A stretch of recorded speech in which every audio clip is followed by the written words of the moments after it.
อยากจูจังสิสมบแล้วเพิ่งบ่กินเดาบ่กินยาเขาหย่องกันเบิดถีบเบิดแดนบ่กินเดากินยาดูเต่าเฮ็ดเวียกเฮ็ดงานก็มีความสุขอันนี้ว่าจะได้ยินว่าอยากกินเดาข่อยหันจนไปจักเฮ็ดเวียกเฮ็ดงานข่อยมุ่นมันข่อยพอกระฟังนี่พอเอ้ยลูกเต่ากับยังปานนี่ลูกเคยเขาสิปานใด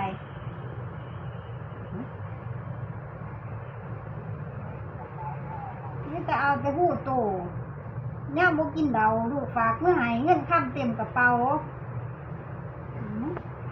บ่มักสมบ่เนี่ยนั่นมีเรื่องอยู่มีครบทุกอย่างเงินก็มีเต็มกระเป๋าอยากกินหยังสิเสียซื้อมากินซั่นตะว่า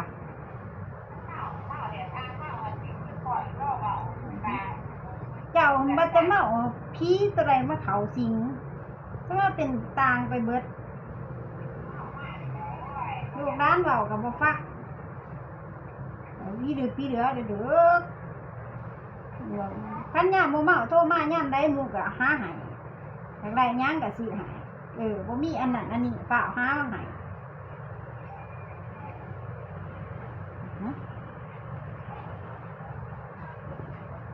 เขาบ่แห้งนี่อายุสิ6 70เดี๋ยวนะว่าท่านนี้จากเราเบียร์อยู่กูได้ก็สิอันนี้เจ้าก็ได้เศร้ากินกันเจ้าบ่เศร้ากินเจ้าสิบ่ได้จับเงินอีกเจ้าสิบ่ได้จับเงินอีกบัดนี้หั่นไปเบ้าโดด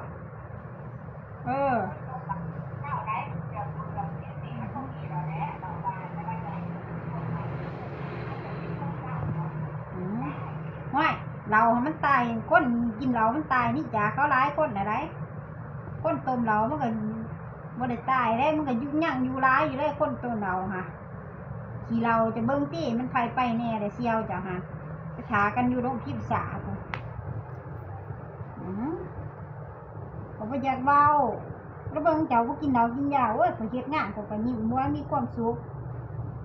หาเงินมันก็สะดวกมวนพวกมุกหัวใจแต่ว่าพออยู่บ้านบ่กินเรากินยาเป็นผูเป็นโคตรแต่ว่ามันได้ยินจะกินเดาซ้ำมันยกผู้เก่ามาใส่ข่อยอกข่อยฝุ่นมุ่นหมกมุ่นมาเทศงานกับบ่มวนจักหน่อยสิว่าสาฟังแต่ข่าวเจ้าที่นั่นก็ว่าดกอยู่บนหันดกอยู่บนนี้ขั้นบ่เมื่อเบิ่งคือได้สิเมื่อเบิ่งวันนี้เวลาหาเงินน้อยข้ามเพื่อนมันจะบ่ได้เอาบัดนี้คิดจังได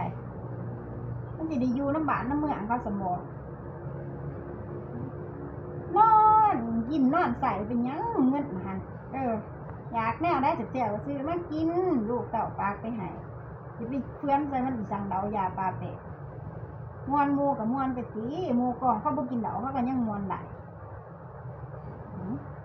ย่ามบ่กินเดาไปทั้งใดดูร้านกับดูร้านกับถามแบบย่ามกินเดาเขาบ่อยากเขาไก่จะได้ใครก็ได้บ่ตีเขาได้หัวบ่ฟังแต่เขาบอกกระดาเขาดู